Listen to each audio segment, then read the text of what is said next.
I'm going to be walking you guys through how I did my most recent painting, just a simple scene, walking through Boulder ruins.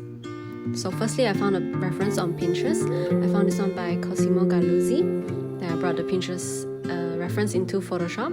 I have it right by my artboard so I can color pick and reference the shape, the perspective, and so on. I start by color blocking the main shapes I see, so I will be color blocking the two Boulder ruins on the left and right, and also the water and the sky.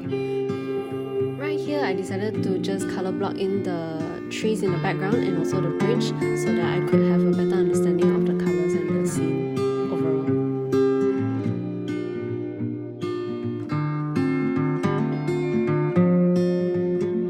During these few seconds, I struggle a little bit with the textures for the boulders because I'm exploring this new brush set by Jeremy Fengs, if I'm not mistaken.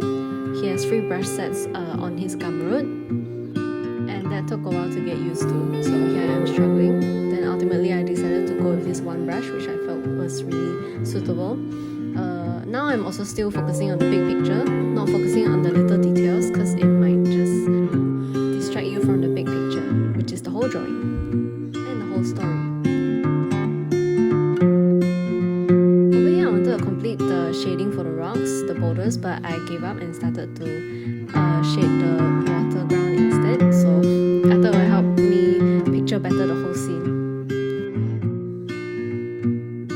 So as we move on, comparing the previous scene and this current scene, we have now a clearer picture because we're building up all the elements in this big picture.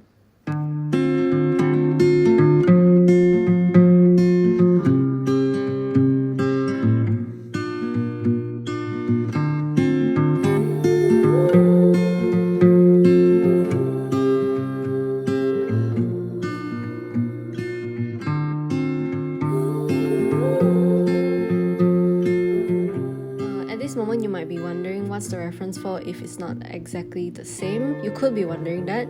A reference is just for you to refer to help you understand your drawing. This is what I wanted to do and that was just my reference. So I didn't want to have a really lush scenery. I just wanted boulders and ruins and just a minimal amount of greenery on the bottom and maybe on the rocks. So that's what I did. Just taking inspiration from the reference, the colors, and the perspective.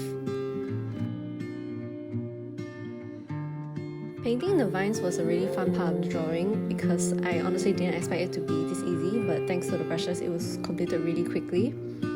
And yeah, the grass as well, it was really fun. Over here I started experimenting with the skies, the colors, but I decided to go with the blue because that seemed the nicest to me.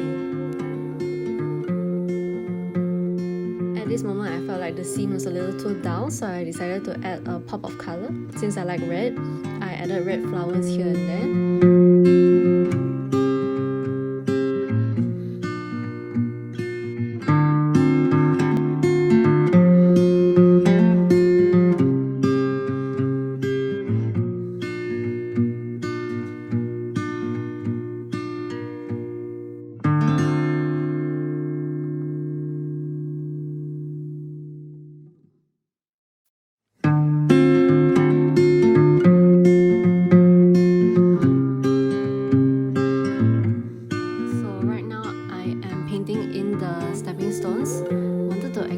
I had a few problems with the smoothing option previously in a few seconds, but I quickly solved it after googling it.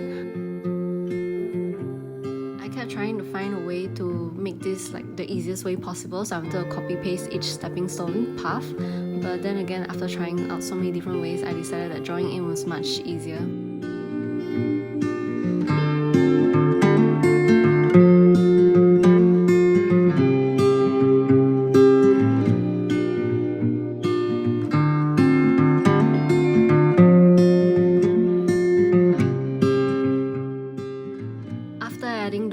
And the shadow for these stepping stones, I decided to sketch in the character, my character.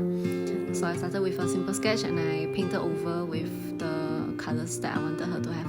So red because it's my favorite color, and she's holding some sort of a wizard staff and walking through these border runs to get somewhere. So that's the story that I had in mind.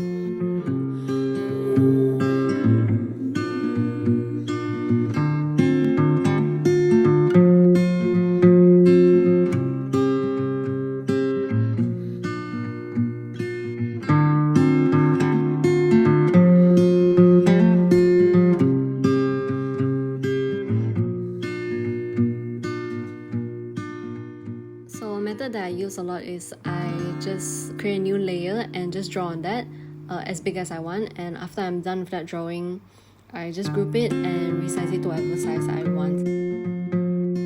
Although it's easier for me, there's a few drawbacks because you might end up focusing on too many details which aren't able to be seen when it's too far away. For example, like I'm spending so much time on the staff, but in the end, once you zoom out like this, you can't really see the details. Finally, adding some sun rays to make the drawing look a little more dynamic and more pleasing to the eyes.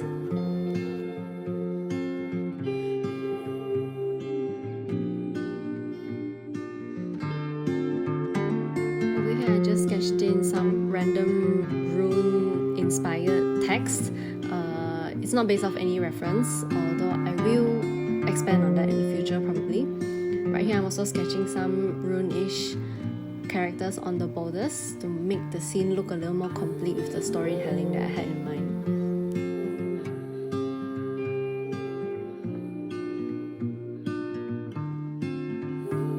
So that's the end of my digital painting process walkthrough.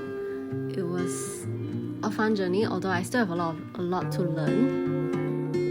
Anyway guys, thanks for watching. I appreciate all the support. You can like and subscribe for more, or you can support me on Instagram